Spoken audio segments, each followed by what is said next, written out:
다음 보건정책과장께서는 나오셔서 행정사무감사 결의 처리 사항에 대해 보고해 주시기 바랍니다.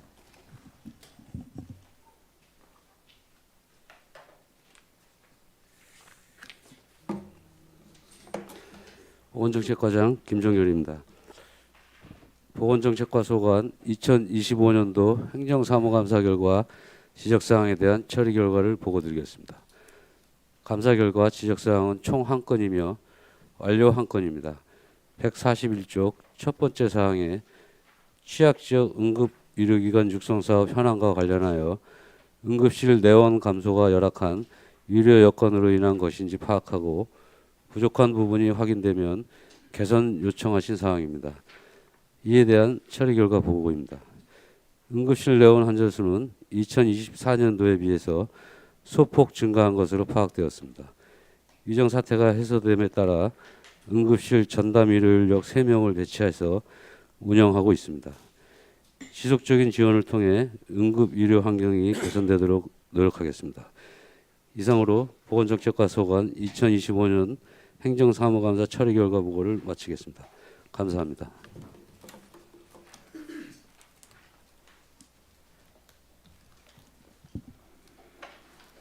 보건정책과장님 수고하셨습니다.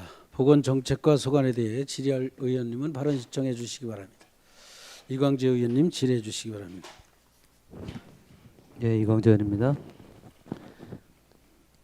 응급실 요거는 응급실 내원 환자 내원에 대한 것만이잖아요, 그죠? 예. 그리고 요거하고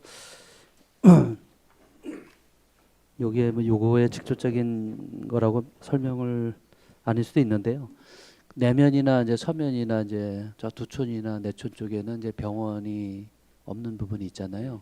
그런데 이게 그 응급 환자가 갑자기 생겨버리면 지금 낮에는 보건진료소나 뭐 이렇게 도움을 좀 받을 수가 있는 부분이 있죠. 예. 근데 밤에는 어떻게 되죠? 야간에는 지금 어떻게 운영이 되고 있죠?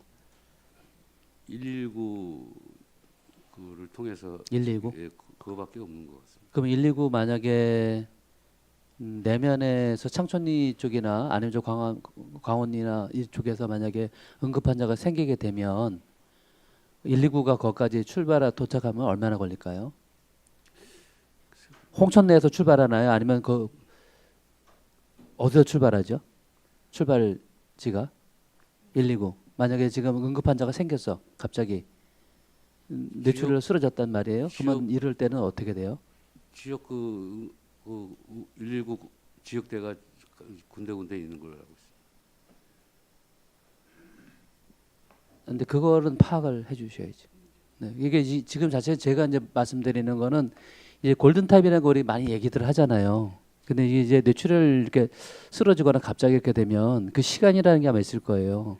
뭐 30분이면 30분, 40분 이거를 어떻게 이제 해야 될까 이제 고민을 해야 되는데 이 읍내에 계신 분들은 조금 그런 거에 큰 불편함을 못 느낄 수 있지만 내면, 서면, 내촌, 두촌 이런 데는 굉장히 심각할 수 있어요.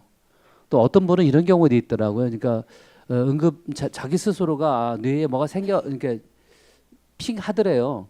근데 밤에 어떻게 할 수가 없어 자기가 운전을 해서 춘천을 갔는데 보호자 사인이 없다고 치료를 못 받고서 시간을 허비하다가 이분이 장애를 입었었어요. 서면에 계신 분인데. 근데 그런 부분에 대해서 홍천군에서 이렇게 뭐 보증을 해주거나 뭐 이런 부분들 아니면 지금 처음에 말씀드린 것처럼 이 골든타임 때에 어떻게 해야 될지 지금 보건진료소에서 기거를 하시는 분들도 계시고 퇴근하시는 분도 계실 거 아니에요. 이때는 어떻게 해야 되죠? 방법이 없을까? 저희 이 부분에 대해서는 좀 중장기적으로 검토를 좀 해봐야 되겠습니다. 좀 하셔야 될 것 같아요. 이게 사람 생명이 제일 중요하잖아요. 근데 시골에 산다고 해서 그런 게 생명의 골든타임을 늦어서 불구가 되시거나 장애가 되시거나 아니면은 사망하시는 경우가 있을 때는 너무 억울한 부분이 있어서 어차피 과장님이시니까 거기에 대해서 한번 좀 이렇게 중장기적이 됐던 진짜 고민을 골똘히 좀 해주시기 바랍니다. 네, 이상입니다. 네, 이광재 의원님 수고하셨습니다. 더 질의할 의원님 계십니까? 네, 나기 의원님 질의해 주시기 바랍니다. 지금 이제 의료 사태가 어느 정도 이제 좀 해소가 돼가는 중이잖아요, 그렇죠? 그러면은 앞으로 우리 강원대도 의대 정원이 상당히 전국에서 최고 많이 늘었더라고요 보니까. 그러면 우리 지역에서 앞으로 필요한 그런 의료진을 확보하기 위해서 지금부터 이제 준비를 해야 되지 않을까 생각이 드는데요. 지금 앞서 우리 동료님도 말씀 주셨지만 특히 두촌 내촌 이런 데 심각해요. 예, 예. 어르신들이고 또 교통이 아예 없는 데가 있어요. 교통이. 그래서 아플까봐도 아파서 고생이라서 걱정도 하지만 아파서 병원도 못 가보고 돌아가실까봐 걱정을 하시거든요. 그만큼 이제 교통 여건도 열악하고 그래서 그런 데는 이제 가까운데 좀 진료소라도 있어야 될 것 같은데 상당히 그 진료소를 이게 늘리기에는 좀 어렵다고 먼저 말씀하신 것 같은데 앞으로 이제 그런 이제 진료소가 다른 의료진보다는 우리 행정에서 이렇게 채용을 해서 유지를 하는 거기 때문에 그나마 어느 정도 유지가 가능할 것 같아서 제가 이제 진료소라도 좀 확대하자고 제안을 드리고 있는 거거든요. 예. 그래서 특히 그렇게 취약 지역에는 혈압약 한번 털어 가려도 남한테 좀 부탁을 해야 되고 병원을 가려면 이게 버스가 안 다니니까 골짜기에서 또 버스 탄 데까지 나오려도 뭐 동네 다른 분들도 도움을 받아야 되고 이제 이런 경우들이 많거든요. 그래서 아니면은 이제 뭐 약을 배달하는 뭐 그런 서비스를 한번 만들어 보시던가 좀 관리 체계를 다시 한번 전체적으로 교통 체계만큼이나 이 저 의료 취약 지역에는 그런 의료 그 관리하는 방법을 한번 찾아봤으면 좋겠어요. 주기적으로 이제 어르신들이 이제 고혈압 당뇨병 등록센터에다 등록이 돼서 관리를 받고 있으시기 때문에 약이 언제쯤 새로 받아야 되는지 또 미리미리 이제 준비해서 뭐 배달하는 방법도 괜찮을 것 같아요. 뭐 의료법상 뭐 법적으로 이제 문제가 안 된다 그러면 그런 불편을 좀 우선적으로 해소할 수 있는 방법으로 이제 제안을 드려봅니다. 가능할까요, 그게? 가능 여부가 최고 중요하죠. 뭐. 제가 저기 한 7, 8년 전에 그 저기 예방의학 팀장을 할 때 그 결핵 약 복용하시는 환자분들이 있었어요. 네, 네, 그분들이 매달 똑같은 약을 네. 받으러 보건소에 와서 약만 받아가는 거밖에 안 돼가지고 그렇죠. 그래서 네. 그때 내면에 계신 분들도 있고 뭐 오지에 계신 분들도 있어가지고 이걸 결핵약을 택배로 보내자 여기 건의사항을 한번 올려본 적이 있어요. 그랬더니 뭐 이러저런 사유 때문에 그게 채택이 안 돼가지고 시행을 못한 걸로 알고 있거든요. 그런 맥락에서 보면 저희가 한 번 더 다시 긍정적인 방향으로 가능한지 여부를 검토해서 한번 추진해 보겠습니다. 요게요. 그 택배사나 네. 우체국하고 업무 협약을 맺으면 될 것 같아요. 일반 그래서- 택배도 안 된다고 그랬습니다. 예? 일반 택배도 안 된다. 일반 택배 그러니까 업무 협약을 맺어서 그분들도 이제 그 역할을 하시도록 앞으로는 아마 이렇게 우리 앞으로는 지금 이제 우리 정부 돌아가는 거 보면 예. 앞으로는 지역에서 이거 모든 걸 행정이 하던 것을 아마 지역에서 그런 그 사설업체나 그런 사기업들하고의 협력 체계가 상당히 늘어날 것 같아요. 예, 그렇기 때문에 더 효율적으로 그 목표 달성을 하는데 필요한 수단이라면 마다할 필요는 없겠지요. 그래서 뭐 우체국을 통하든 이제 택배를 통하든 이렇게 해서 그런 업무 협약 같은 게 돼서 그 지역의 어르신들을 그 지역 그 최고 잘하는 걸 집배원 아저씨들이 최고 위치도 잘 알고 그분들은 그 건강 상태까지 다 알아요. 매일 가서 뵈니까. 예. 예, 그렇기 때문에 그런 방법도 한번 찾아봤으면 좋겠어서 제안을 드려봅니다. 저희가 적극적으로 한번 이게 네. 가능한지 여부를 검토해서 네. 만약에 이게 가능하다 그러면 적극적으로 한번 추진해 보겠습니다. 네, 네.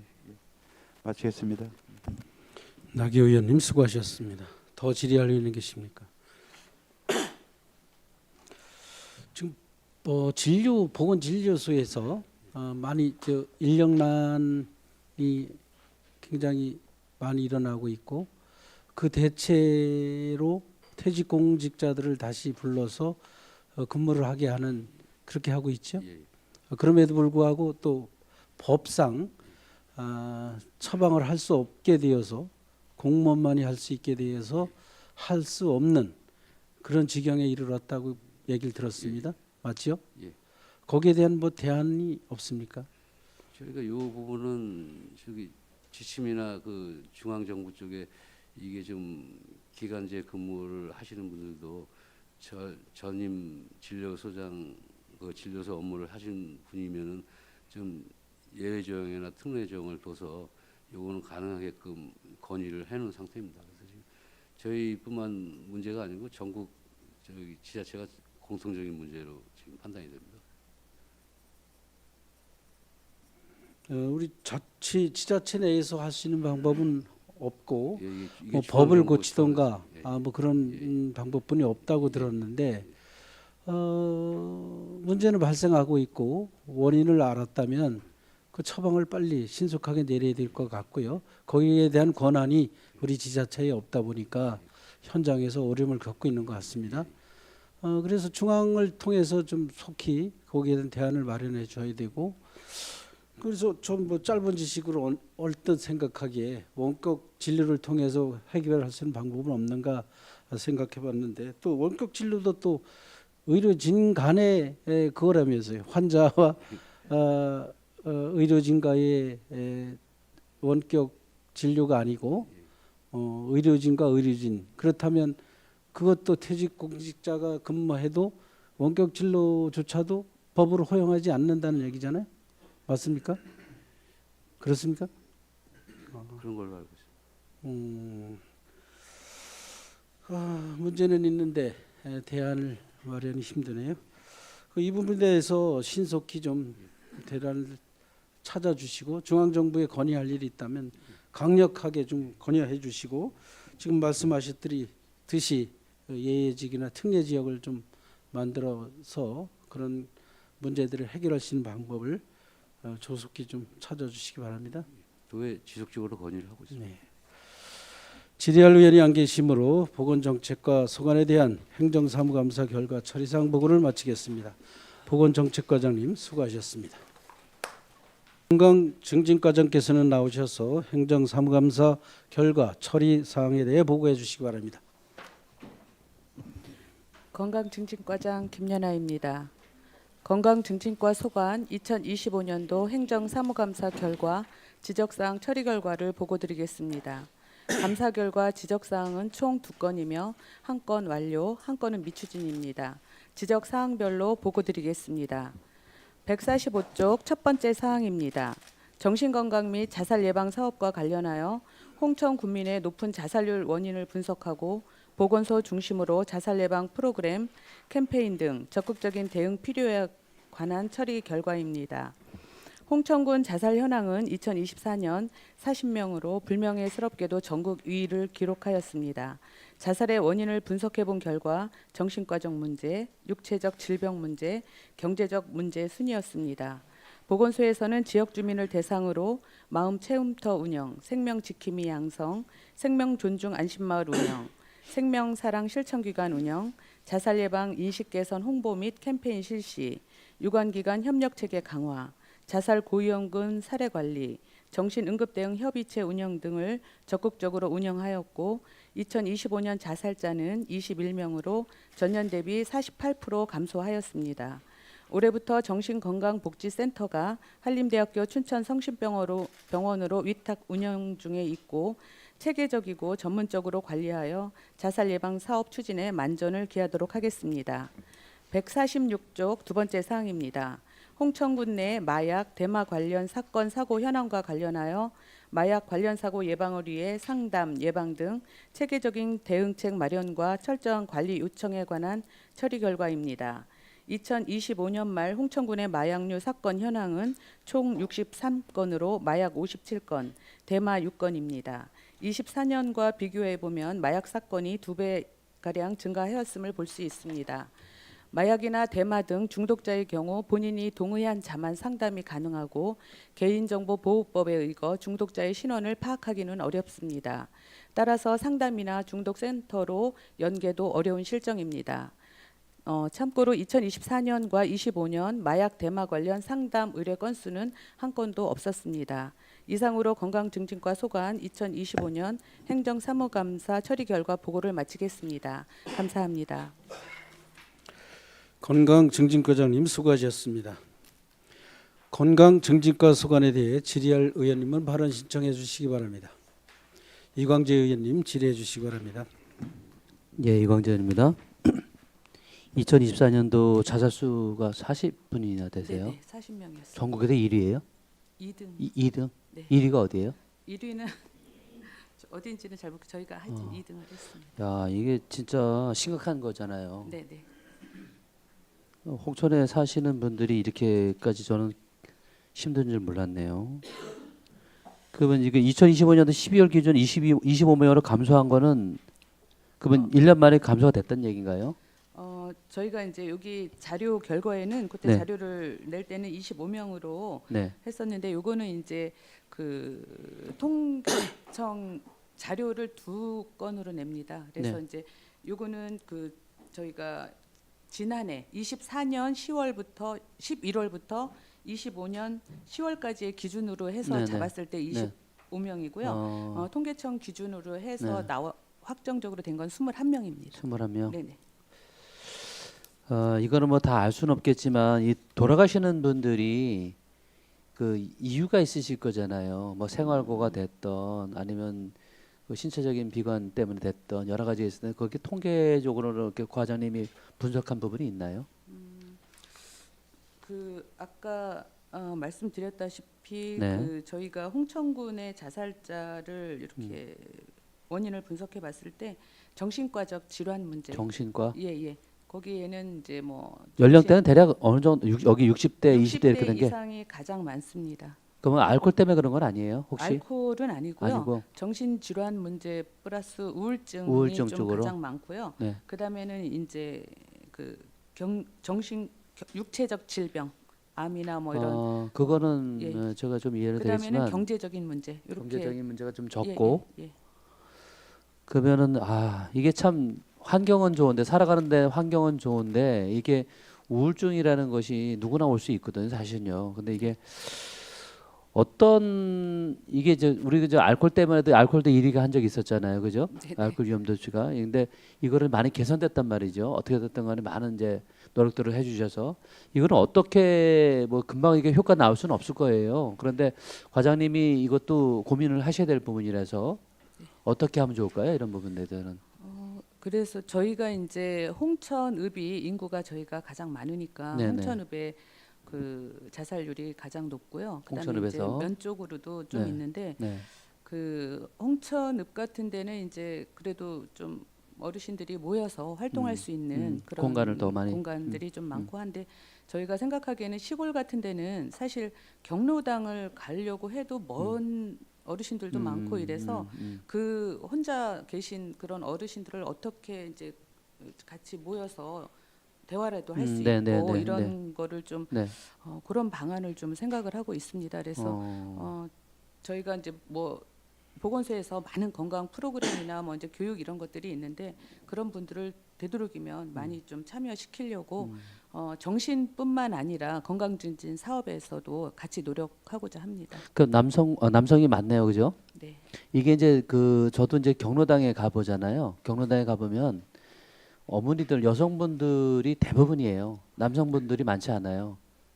근데 이제 그 부인을 먼저 사별하신 분들은 남편분들은 혼자 계시게 되면 이건 우울증 올 확률이 대단히 많습니다.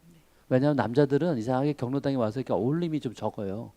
근데 그렇게 타겟가 이제 나왔잖아요. 60대 이상의 남성이고 또 조사는 안 해봐 주셨겠지만 이게 아마 혼자 계신 분들이 아마 좀 많을 것 같은 제 추측에 그런데 그런 부분들을 위한 타겟가 나왔으니까 그 부분들을 위한 프로그램들을 한번 만들어 봐야겠다. 예, 그런 게 좀 도움이 될 것 같은데 이게 아마 그 건강증진과만 혼자 할 수 있는 건 아니고 뭐 행복나눔과나 이쪽하고 같이 연계할 수 있는 것들을 프로그램을 좀 찾아주셔서 진행을 지속적으로 이거는 지속적으로 하셔야 될 것 같아요. 이게 전국에서 뭐 1, 2등을 다툰다 이건 너무 억울하잖아요. 예, 너무 이게 황당한 일이니까 요거에 대해서는 조금 더 과장님이나 우리 소장님께서도 많이 같이 이건 더 연구를 해야 될 것 같아요. 그런 뭐 세미나가 됐던 이런 것들을 전문가분들 통해서 우리가 어떻게 변해야 될지 그렇게 전체적으로 변해야지 그분들 보고서 돌아가지 마라 이런다고 해서 안 돌아가시는 않거든요. 그리고 약물 음독으로 해서 돌아가신 분은 많지는 않은가 봐요. 그래도 음독은 그래도 순위에 들지는 않습니다. 예. 예, 예전에 농촌에서는 그렇게 돌아가신 분이 많아 계셨었는데 이게 혼자 계시다 보면 이제 목매모로 이제 돌아가신 분이 많은 것 같은데 요거에 대해서는 진짜 고민을 많이 하셔야 될 것 같다. 네. 네, 이거는 불명예 1, 2등은 절대 하시면 안 될 것 같고요. 저는 이제 마약류에 사실 좀 관심이 많았었어요. 예전에는 홍천에 그 대마 주산지가 있었었거든요. 예전에. 예, 그래서 이게 분명히 청정 지역이 아닐 거라 저는 생각이 됐는데 처음에 제가 보고받을 때는 없다고 그렇게 말씀을 그때 이제 했었는데 지금 이게 보니까 그때 이제 다시 이제 추가적으로 자료를 저한테 주신 게 있거든요. 네, 그때 예. 예, 있습니다. 이렇게 했는데 2024년도하고 2025년도하고 배가 넘었단 말이에요. 네. 이거는 더 있을 수 있어요. 무척 많이 숨겨져 있는 부분들이 있는데 이게 지금 대마도 지금 2024년도에는 이제 사건이 발생이 되던 게 한 건이었던 게 2025년도에 6건으로 늘었잖아요. 네. 그럼 어떻게 보면 6배가 늘어난 거거든요. 근데 이런 부분들이 단속만으로 이루어지지는 않을 것 같은데 이런 거에 대책을 혹시 과장님 가지고 있는 게 있으세요? 사실 이제 저희 이렇게 마약이나 대마 관련 중독 관련해서는 저희 건강센터에서도 사실은 지금 다루진 않고 있습니다. 그렇죠. 왜냐하면 이런 게 좀 중독 관련해서는 네. 그 인구 20만 이상 도시에만 중독 센터가 설립돼서 거기서 이 사람들을 이제 우리한테 홍천에서 우리한테 의뢰가 오더라도 네. 우리는 이제 춘천이나 원주로 네. 연계를 해드리는 사업을 하고 있거든요. 그래서 지금 홍천에서도 이제 많은 이런 사건이 이거는 뭐 경찰에 적발된 네, 사건만을 그러니까 이게 말하는 엄청 건데 많을 거예요. 네네. 예, 예. 그래서 많기는 한데 저희가 사실 요 중독까지는 좀 할 수 있는 그런 뭐 전문 인력이나 그런 거는 없어서 저희한테 의뢰가 오면 이제 연계시켜주는 그런 걸로만. 이게 이제 처음에 이게 중독이 될 때까지 중독이 되는 과정은 전 잘 모르겠지만 아마 이게 한두 번 이제 호기심에 하신 분들 계실 거예요. 근데 이게 결국은 이제 중독자가 된단 말이죠. 근데 이게 한두 번 했을 때에 선도를 하거나 그런 프로그램에 참여를 시키면은 다시 제자리를 갈 수 있지만 중독이 된 상태에서는 그 다음에는 이게 끝도 없다 하더라고요. 근데 이런 게 꼭 20만에 대해서 인구 20만에 대해서 프로그램이 아니라 여기가 더 잠재적으로 또 숨겨져 있는 분이 더 많을 수 있으니 이런 프로그램들을 이 작은 도시에서도 먼저 할 수 있는 부분들을 만들어주면 안 될까요? 그게 돈 비용이 많이 들까요? 예산이? 이거는 아마 센터를 설치한다 하면 네. 지금 이제 20만 이상 의무로 설치를 해야 되는 데는 국비 50%, 지방비 50%로 알고 있습니다. 근데 그 이제 보조가 예. 근데 네네. 요거를 우리가 군에서 설치한다면 100% 군비로 해야 될 것 같고요. 해야 될 것 같고요, 그러잖아요, 네, 그죠? 네. 근데 이게 분명히 이 국가 차원에서도 이거 마약에 대해서는 이게 크게 아마 이슈가 될 거예요. 앞으로도 예. 점점 더 많아질 거거든. 근데 이런 부분들을 우리가 홍천에서 먼저 그 중앙부처에다가 요청을 해서 우리가 선도전 한번 해보겠다. 이렇게 한번 역으로 이렇게 제의를 해도 좋을 것 같아요. 그리고 이제 만약에 꼭 센터를 네. 이제 설치를 안 한다 해도 이제 저희가 지금은 위탁해서 지금 이제 처음으로 올해 시작 중이고요. 네. 그러니까 만약에 그 중독에 관한 네. 전문가를 좀 교육을 시켜서 네. 요즘에는 이제 학생 때부터 이런 위험에 많이 노출이 아우 되잖아요. 대단히 그래서 많다니까요. 제가 네. 생각하기에는 이제 네. 그런 전문 인력을 하나 양성을 해서 네. 학교 정도에서 이제 그 예방 교육 같은 거를 미리 시작하면 좋지 않을까 저는 그렇죠. 그렇게 생각을 하고 있습니다. 이게 이제 점점 살면서 자극적인 거에 눈길을 가지고 있을 수밖에 없어요. 예, 옛날 우리 놀 때하고는 틀리거든요. 그래서 점점점 이게 마약에 대한 호기심이라든지 또 호기심에서는 결국은 이제 중독자가 될 수밖에 없는 그런 상황인데 미리 미연에 방지를 하기 위해서는 이게 행정에서 이런 부분들을 전번에 그 그러니까 홍보하듯이 이것도 지속적으로 계속 해주셔야 돼요. 이거는 막지 않으면 시골이 더 빨리 망가질 수 있어요. 진짜로. 그러면 이게 마약 중독자가 되면 결국 그게 자살로 이어질 수 있거든요. 그러면 이게 더 많아질 수 있으니까 거기에 대해 경각심을 놓치지 않았으면 좋겠어요. 네. 네. 알겠습니다. 잘 좀 부탁드리겠습니다. 네. 네, 이상입니다. 이광재 의원님 수고하셨습니다. 더 질의할 의원 계십니까? 용준순 의원님 질의해 주시기 바랍니다. 네, 용준순 의원입니다. 팀장님은 공석이세요? 팀장님. 저희 정신 예, 예. 팀장님이요. 예, 현재 공석입니다. 아, 그러세요? 네. 자살 예방 프로그램은 상당히 많네요.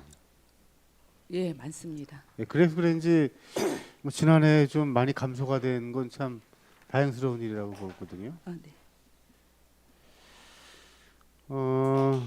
자살의 원인은 뭐 고령 사회에서 이제 사회적 고립이 되면서 이렇게 보니까 초고령화 사회, 1인 가구 증가, 저소득으로 인한 경제적 어려움, 또 한 가지는 이제 정신과 의료 인프라가 부족해서 그런 주된 원인이라고 하는데, 그래도 자살 예방 프로그램은 상당히 좀 다변화돼 있고 여러 가지 프로그램이 있어서 많이 감소됐다고 보여지는데, 좀 더 많은 좀 관심과 좀 신경을 많이 써주셔야 될 것 같고, 이게 홍천군이 이제 뭐 전국 2위 지자체가 오명을 갖고 있는데, 내부적으로 이걸 좀 원인에 대한 분석을 하신 게 있나요? 우리 군 자체적으로 면별로 지금 24년도에 40명이라고 되어 있는데 어느 특정 면에 많이 이렇게 자살률이 높고 우리 지역에 어떤 원인에 의해서 자살을 많이 하고 계신지. 그 24년도 이제 25년도 통계는 이제 아직까지 숫자는 나온 상태고 예. 자세히는 안 나왔지만 이제 24년도로 했을 때 홍천읍이 가장 많았고요. 그다음에 내면 뭐 내면. 면별로 남면하고 뭐 이런 데가 좀 많았습니다. 예. 그래서 보면 저희가 홍천군에 이렇게 자살자가 많은 거는 이제 군 지역은 다 그 상황은 비슷하지만 우리 홍천군은 워낙에 넓고 그래서 조금 아까도 말씀드렸다시피 이웃과 소통이나 어울리는 것도 조금 집집이 많이들 떨어져 있고 그래서 어렵고 그래서 그렇지 않을까. 왜냐하면 경제적인 뭐 그런 거나 뭐 그런 거는 다 비슷할 것 같아요. 군 지역은. 그런데 우리 홍천군이 유난히 많았었던 이유는 저희가 그 홍천군이 좀 넓은 다른 데보다 다른 군보다 좀 넓지 않아서 사람들이 어르신들이 소통이 좀 어렵지 않았을까 그런 생각을 좀 해보긴 이제 했습니다. 자살률을 이제 최소화하려면 전 이렇게 보거든요. 자살에 대한 원인을 좀 우리 자체적으로 좀 확인을 해봐야지. 그리고 특정 면에 이렇게 편중됐다는 부분, 그래서 그 원인이 무엇인지 뭐 통계적으로 보면은 뭐 초고령 사회로 인해서 이 어르신들이 그 경제적인 그 저소득으로 인한 경제적 어려움, 또 1인 가구로 인해서의 그 사회적 고립, 뭐 정신적 우울증 뭐 이런 게 있을 거잖아요. 그러면 그런 것에 맞게끔 자살 예방 프로그램을 맞춰가야 된다는 얘기거든요.